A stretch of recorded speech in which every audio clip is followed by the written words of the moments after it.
विद्यार्थिनी बहनें, कक्षा 10 पाठ 10 हिंदी जीने की कला।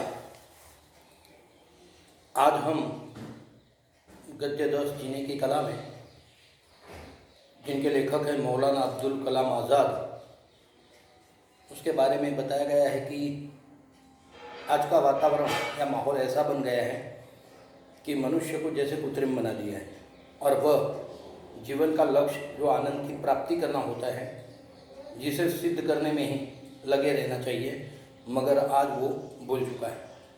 तो पहले उसका पठन कर लेते हैं, उसके बाद उसको समझने का प्रयत्न करते हैं। लोग सदा इस खोज में लगे रहते हैं कि जीवन को बड़े बड़े कामों के लगाना चाहिए, मगर वे यह नहीं जानते कि यहाँ सबसे बड़ा काम खुद जीवन है, अर्थात जीवन को हंसी खुशी में काट देना। वहाँ पर आप अंडरलाइन करना। यहाँ इससे ज़्यादा सरल काम कोई नहीं है कि मर जाए, और इससे ज़्यादा विकट काम कोई नहीं है कि जीते रहे। कितना विरोधाभास है। जीना बहुत मुश्किल होता है, उसको हमें इस प्रकार से नहीं बल्कि हंसते हुए जीना चाहिए।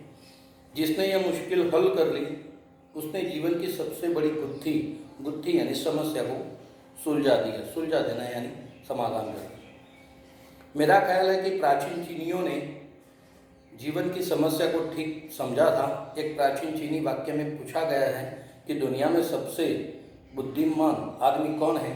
फिर जवाब दिया, जो सबसे ज़्यादा खुश रहता है।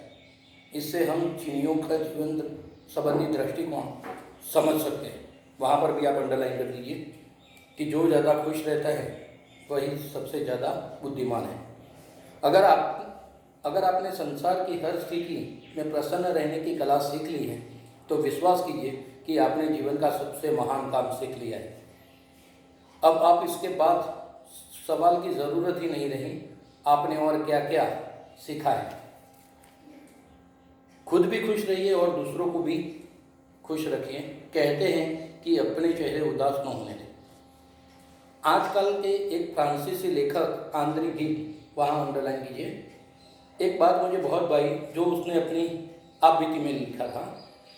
खुश रहना केवल एक ज़रूरत नहीं, यह एक नैतिक उत्तरदायित्व भी।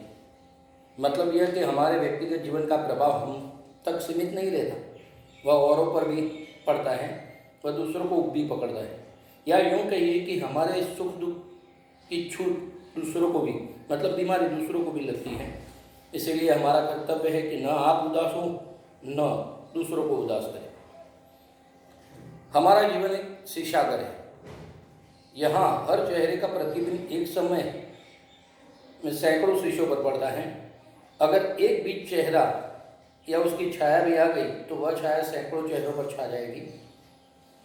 हम में से किसी आदमी का जीवन उसकी अपनी व्यक्तिगत जायदाद नहीं है। जायदाद यानी संपत्ति। हर आदमी पूर्ण संग्रह का अंश है।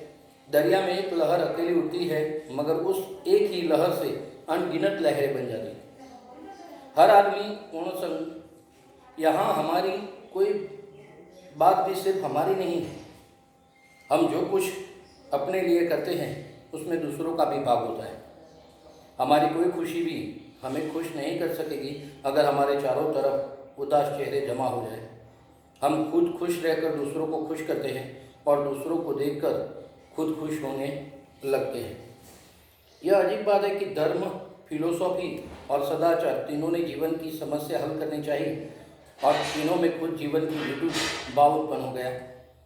इसीलिए लोग समझते हैं कि वहाँ पर आप अंडरलाइन कीजिए, कोई आदमी जितना ज़्यादा बुझा दिल और सूखा चेहरा लेकर फिरेगा, वह उतना ही धार्मिक, फिलोसोफर और सदाचारी हैं। मानव ज्ञान और पवित्रता दोनों के लिए दुख का जीवन में अनिवार्य हो। तो यहाँ तक रखते हैं और इसे समझने का प्रयत्न करते हैं। पहली बात तो यह है कि व्यक्ति अपने चारों तरफ समाज में जब घूमता है, तो बहुत सारे लोग उससे जुड़े हुए होते हैं। तो हमें खुश रहना है, दूसरों को खुश रखने का प्रयत्न करना है। अगर हमने जीवन में खुश रहने की कला सीख ली है, तो हमारा पूरा काम आसान हो जाएगा। जीवन बोझ नहीं लगेगा, बल्कि बिल्कुल सरल तरीके से हम अपना जीवन जी सकेंगे। तो यहाँ पर जीने की कला में जो आधा पाठ हमने पढ़ा है उसका सारांश केवल यही निकलता है कि हम पर जो भी परिस्थिति आए, हमारे चारों तरफ जो भी लोग हों वो हमें देखकर खुश रहे, हम उनको देखकर खुश रहे, इतना प्रयत्न तो हमें अवश्य करना।